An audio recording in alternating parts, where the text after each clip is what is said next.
সুপ্রিয় বন্ধুরা, আসসালামু আলাইকুম। ইতিমধ্যে আপনারা জেনেছেন যে প্রাইমারি প্রধান শিক্ষক নিয়োগ সার্কুলার প্রকাশ করা হয়েছে।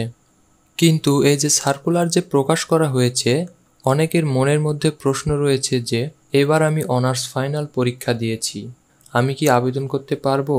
বা আমি ডিগ্রি পাশ করেছি বা ফাজিল পাশ করেছি, আমি কি আবেদন করতে পারবো? এই বিষয়গুলি নিয়ে আজকের ভিডিওতে বিস্তারিত আলোচনা করব।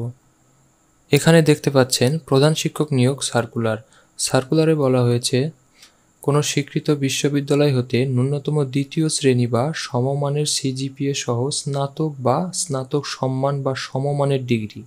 এখানে স্পষ্ট করে বলা রয়েছে যে স্নাতক সম্মান বা সমমান ডিগ্রি। এখানে আরও ক্লিয়ার করে বোঝাতে চাচ্ছি যে এই বছর যারা 2025 সালে অনার্স ফাইনাল পরীক্ষা দিয়েছেন কিন্তু এখনও রেজাল্ট হাতে পাননি, তারা এখানে আবেদন করতে পারবেন না। আবেদন করতে হলে অনার্স পাস হতে হবে, রেজাল্ট হাতে থাকতে হবে। কিন্তু আগের বছর যারা পরীক্ষা দিয়েছেন অনার্স এবং উত্তীর্ণ হয়েছেন, রেজাল্ট পেয়েছেন, তারা আবেদন করতে পারবে। কিন্তু এই বছর যারা পরীক্ষা দিয়েছেন রিসেন্টলি, রেজাল্ট এখনও হয়নি, তারা আবেদন করতে পারবেন না। কিন্তু যারা ডিগ্রি বা ফাজিল পরীক্ষায় উত্তীর্ণ হয়েছে তারা আবেদন করতে পারবে, কারণ ডিগ্রি বা ফাজিল হচ্ছে অনার্স সমমান পরীক্ষা। তো বন্ধুরা, নিশ্চয় ক্লিয়ারভাবে বোঝাতে পেরেছি। আর একটা বিষয় এখানে বলতে চাই যে প্রাথমিক শিক্ষক নিয়োগের যে নতুন বিধিমালা, এই বিধিমালায় প্রথমত 90 মার্কের পরীক্ষা, 90 মিনিট সময়ের মধ্যে 90 মার্কের পরীক্ষা অনুষ্ঠিত হবে। এখানে 50% অর্থাৎ 45 মার্ক পেয়ে উত্তীর্ণ হতে হবে এবং সর্বশেষ মৌখিক পরীক্ষা 10 মার্কস।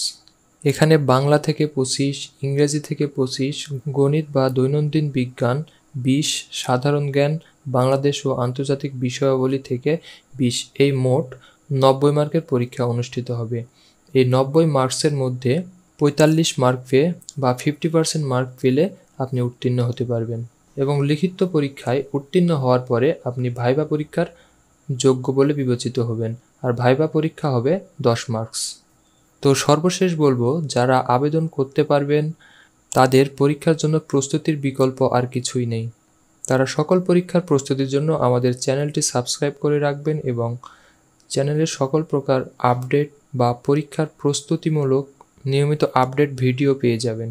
তো বন্ধুরা, আশা করি আজকের ভিডিওর মূল বিষয়টি বোঝাতে পেরেছি। আর প্রতিনিয়ত এরকম আপডেট পেতে অবশ্যই চ্যানেলটি সাবস্ক্রাইব করে সাথে থাকবেন।